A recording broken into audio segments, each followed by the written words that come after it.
DJI just launched this new gimbal, the Ronin-SC. C stands for compact. It is the little brother to the Ronin-S handheld gimbal. Let's take a look.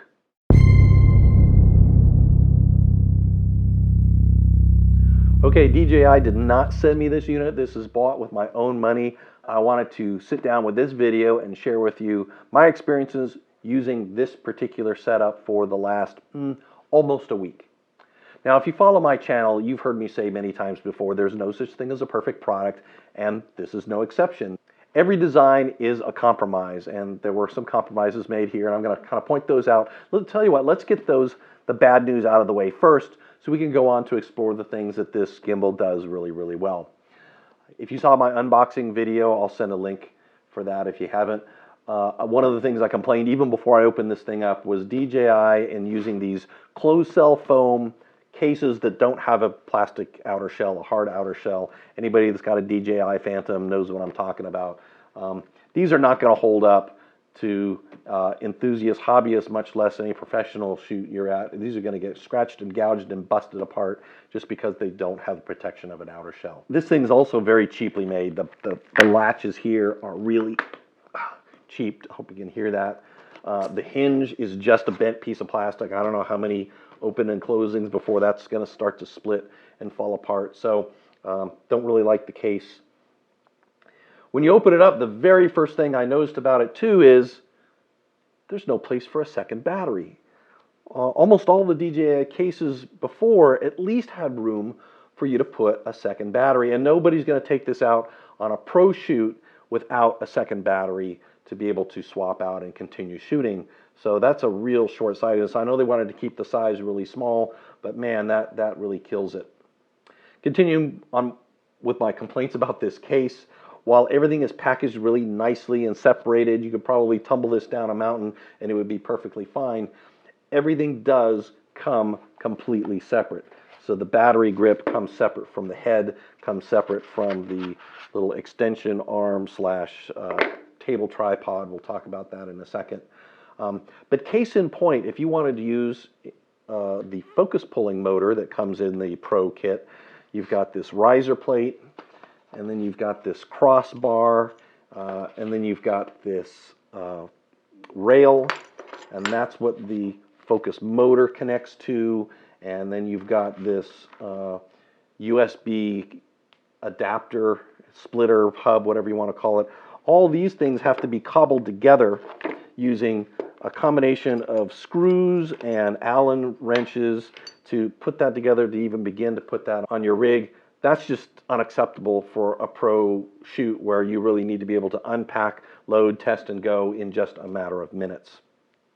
My next complaint has to do with this focus pulling motor assembly as well. So not only do you have to put this together in some fashion that's going to work with your camera, something like that, it's all put together, like I said, with a flat-bladed screwdriver, a coin, and a bunch of Allen wrenches, and that's going to take a lot of time.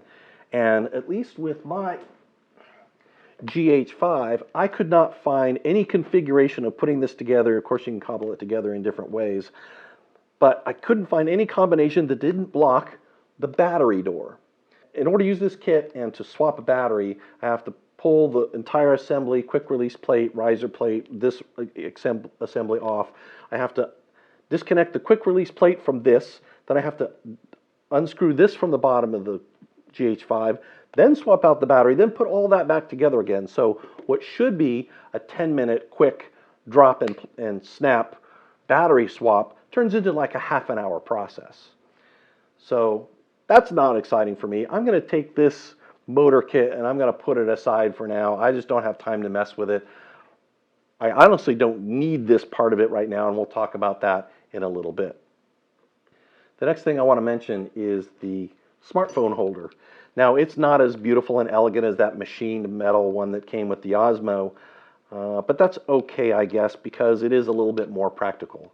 It has this mount that allows you to mount it to the side of the head directly, or you can take this little adapter off and you can mount it to the hot shoe of your camera, and it has this it can change orientation. So you can change the orientation of your phone, portrait or landscape. So it's a pretty practical unit.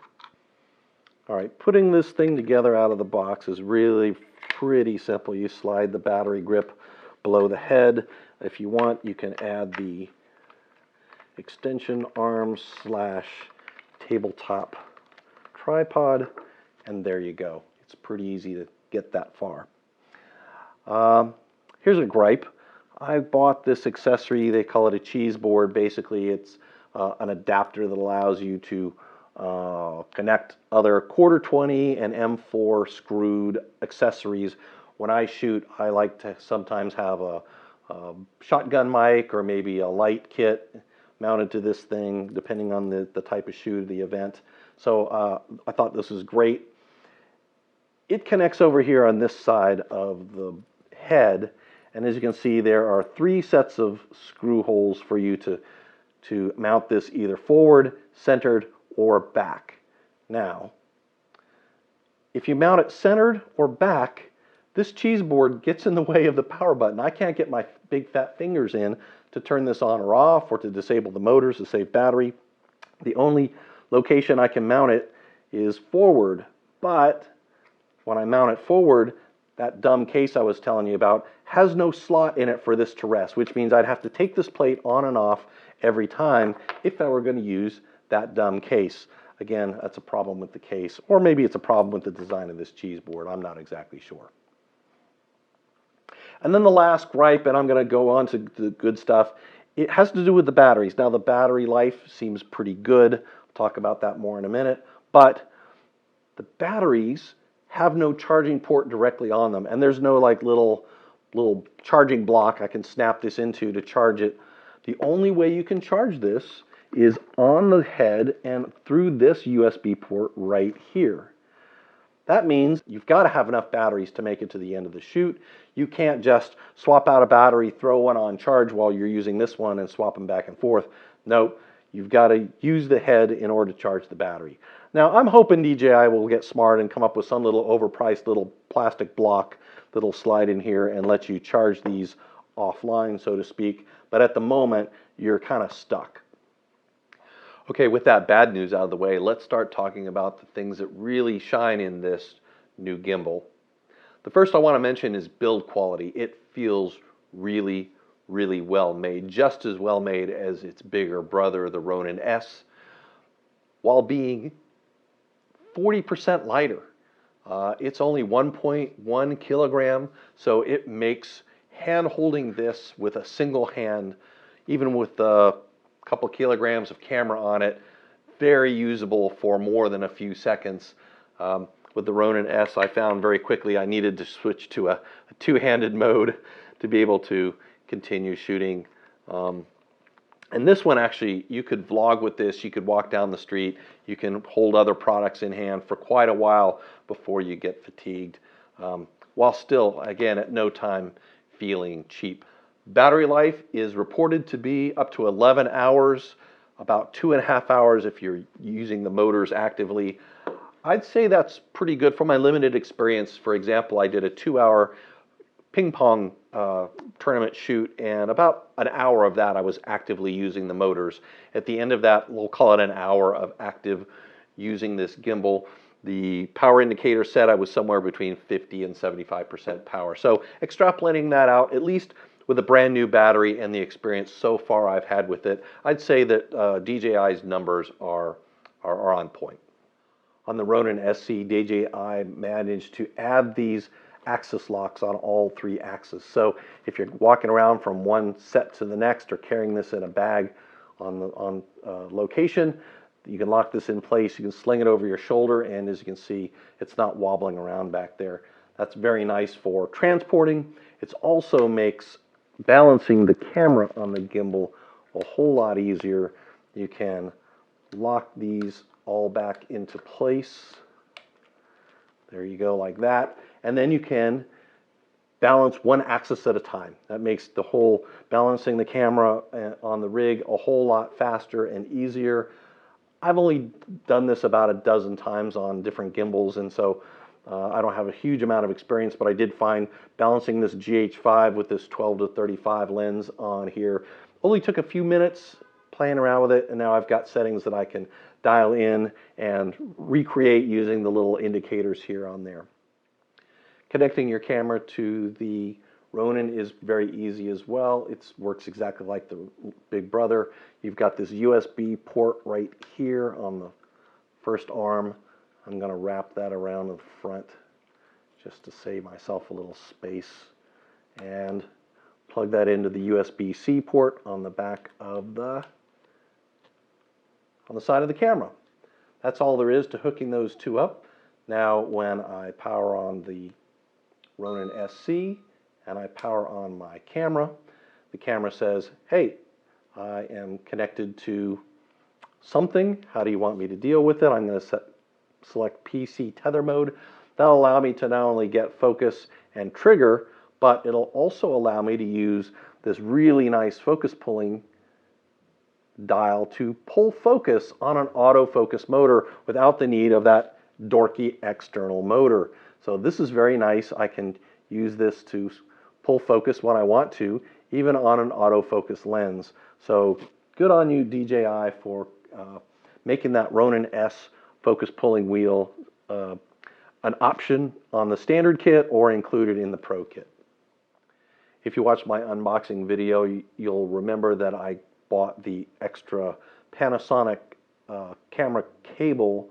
That apparently I didn't need that. And that one I sent back to DJI because the included USB-C to USB cable comes with the Ronin is all you need to do tethered connection from the Ronin-SC to your camera. All right, that's enough table talk. Let's take this thing out and shoot it. I brought the Ronin-SC down to the Virginia Beach oceanfront, near the oceanfront, in an area called the Vibe District. This is our modern art cultural center of the city. And as you can see behind me, there's some of the mural art. There's lots more murals to try out. There's stages and sidewalk art and all kinds of great backdrops to shoot our new subject. Her name's Crystal. Haven't met her yet. Hopefully she'll be here in a minute. We'll finish unpacking and put this Ronin-SC through its paces in the real world with this Panasonic GH5 mounted on top. In this first stationary test using just the joystick, it was clear that I need a little bit more time dialing in the joystick sensitivity and the deadband to my liking. The Ronin-SC has 3 user preset buttons you can program to different shooting modes, sensitivities, whatever you'd like. I ran into this problem where one of the motors had simply shut down. I think it was heat related. The camera was well balanced, but it was over 100 degrees that day, and every once in a while the thing would just simply stop working for a moment. I'd have to cycle it off and back on. I found I got much better results, easier time keeping my subject in frame when I simply used the pan and tilt follow mode. Other shooting modes include a pan only follow mode, first person view, which adds a little bit of roll for a more artistic look, fully customized view, and one called 3D Roll 360 for this. Setting up each of these user profiles is relatively straightforward using the Ronin app on your phone. Here I'm using the follow pan only mode to keep my subject relatively center framed. I wanted to try shooting against this artist while following my subject over the uneven terrain you see here. It did a pretty good job, but you can see, well, Jim could use a little bit more practice with the following function as well. And it didn't help that she was stopping and starting, doing exactly what I asked her to do. So all in all, not bad.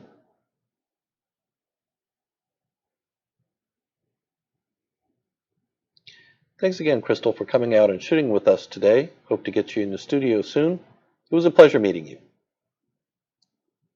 I stopped at the skate park to try out the underslung orientation, try to get clips of this get on a bike in this half pipe.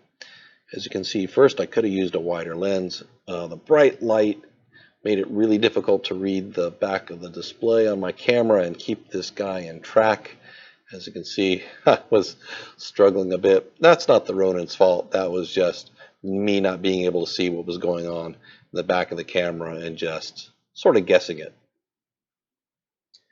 DJI brought some of its drone technology to the Ronin-SC, including this much anticipated action track mode. With a smartphone mounted on top of your camera and the Ronin app, you should be able to select and track an object and have the gimbal follow along. You've got to have very good separation between your subject and your background. Can't be coming in and out of shadows behind other objects, and sometimes it just simply didn't work. You've got something else. Go ahead. When I could get it to work, I found it would follow pan okay, not keeping the subject really where I wanted, but as you can see, it did not follow tilt. Hopefully DJI will improve this with software updates, but for the moment, it really just doesn't compete with proper follow me gestures. If you found this video informative and interesting, please do like down below. I've been away for a while and I've got a nice schedule of videos coming through, so please subscribe down below as well. For Images by Design, I'm Jim Setzer. Have a fantastic day.